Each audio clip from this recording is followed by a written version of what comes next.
آل محمد كما صليت على إبراهيم وعلى آل إبراهيم إنك حميد مجيد আমার আজিজ তলাবা আজকে আমরা অত্যন্ত ভারাক্রান্ত হৃদয়ে আমরা এক জায়গায় একত্রিত হয়েছি। এটা যেই দেখেছে অথবা যেই শুনেছে সকলের চোখ থেকে অশ্রু ঝরেছে।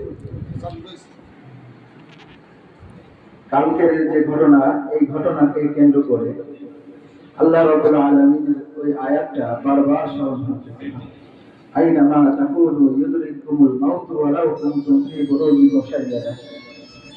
আল্লাহ রাব্বুল আলামিন মৃত্যুর কথা বান্দাদেরকে স্মরণ করে দিয়ে বলতেছেন যে আইনামা তাকুনু ইউদরিকুমুল মাউত, তোমরা যেখানেই থাকো না কেন মৃত্যু তোমাকে খুঁজে বের করবে।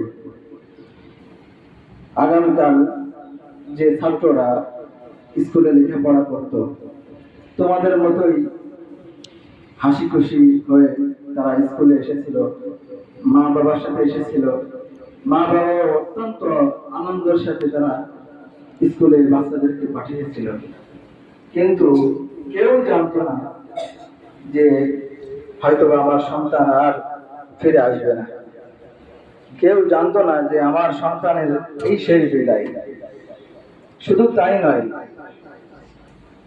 কারো যখন কেউ মারা যায় তখন ওই মৃত দেহটাকে যদি পাওয়া যায়, মোটামুটি মৃত দেহটাকে নিয়ে কিছুটা সান্ত্বনা পাওয়া যায়।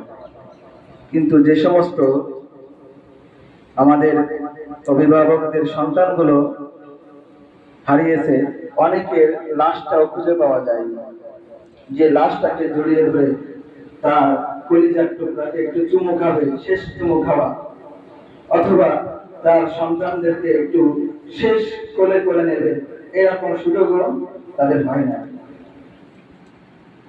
আমরা এখন এখানে উপস্থিত আছি, কে জানে এখানে যদি আমাদের মৃত্যু হয়, এখানে যদি আমাদের মৃত্যু লেখা থাকে, তাহলে আমাদের এখানেই মৃত্যু হয়ে যাবে। এজন্য আল্লাহ রাব্বুল আলামিন বলেন আইনামা তাকুনু ইউদরিকুমুল মাউত, তোমরা যেখানেই থাকো না কেন সেখানেই মৃত্যু পৌঁছে যাবে। ওয়ালাউ কুনতুম ফি বুরুজিন মুশাইয়াদা, সুদীর্ঘ একটা দুর্গের ভিতর যদি তোমরা আশ্রয় গ্রহণ করো, যেখানে কোনো কিছু প্রবেশ করতে পারবে না, সেখানেও যদি তোমরা অবস্থান করো না কেন, মৃত্যুর সময় হয়ে গেলে সেখানে মৃত্যু তোমার উপস্থিত হয়ে যাবে। এই জন্য আমাদের সকলের মৃত্যুর জন্য প্রস্তুতি গ্রহণ করা। আর বিশেষ করে আজকে আমাদের এখানে বসার লক্ষ্য হলো যে সমস্ত আমাদের মতো কচি কাঁচা মাসুম বান্দা বান্দি অথবা আমাদের সন্তান তুল্য যে সমস্ত ছাত্ররা আল্লাহ তাআলা তাকে সাড়া দিয়ে এহ জগৎ ত্যাগ করেছেন, তাদের জন্য মাগফিরাতের দোয়া করা, সাথে সাথে যারা আহত হয়েছেন তাদের জন্য দ্রুত সুস্থতার নিয়ামত পাওয়ার জন্য দোয়া করা, এবং শোক সন্তপ্ত যে পরিবারগুলো আছে তারা যেন ধৈর্য ধারণ করতে পারে। আল্লাহ রাব্বুল আলামিন তাদেরকে যেন উত্তম সবর জামিল ধৈর্য ধারণ করার তৌফিক দান করে, সবর জামিল ইখতিয়ার করার তৌফিক দান করে। এই জন্যই আমরা এখানে উপস্থিত হয়েছি। আমরা সকলে তাদের জন্য প্রাণ খুলে দোয়া করব, আল্লাহ রাব্বুল আলামিনের কাছে এই দোয়াটাও করব, আল্লাহ যেন তিনি আমাদেরকে এই হঠাৎ মৃত্যু থেকে আমাদেরকে হেফাজত করেন। রাসূলুল্লাহ সাল্লাল্লাহু আলাইহি ওয়াসাল্লাম বারংবার যে সমস্ত বিষয়গুলো থেকে তিনি দোয়া করতেন, তার ভিতর অন্যতম একটা দোয়া হলো হঠাৎ মৃত্যুর দোয়া।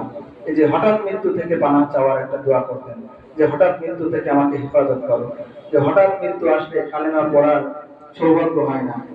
অনেক সময় অসুস্থতার কারণে হোক বা অন্য কোনো কারণে যদি মৃত্যু আসে, তাহলে কালেমা পড়ার একটা সুযোগ পাওয়া যায়, কিন্তু হঠাৎ মৃত্যু আসলে এই সুযোগটা থাকে না।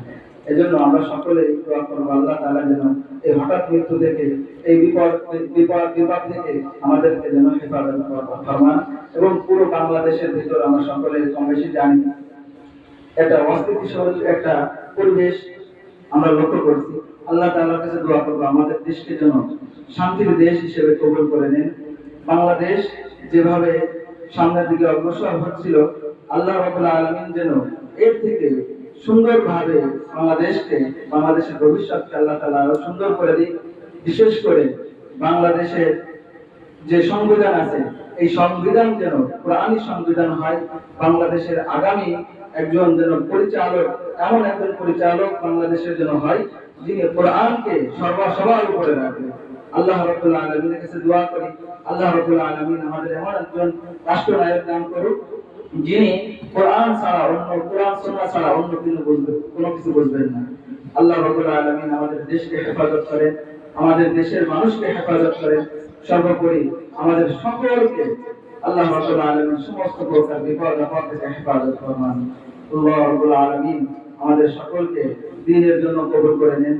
আল্লাহ রাব্বুল আলামিন আমাদের সকলকে হাক্কানি আলেম, হাক্কানি হাফেজ এবং দ্বীনের খিদমতের সাথে লেগে থাকার তৌফিক দান করেন। আমিন।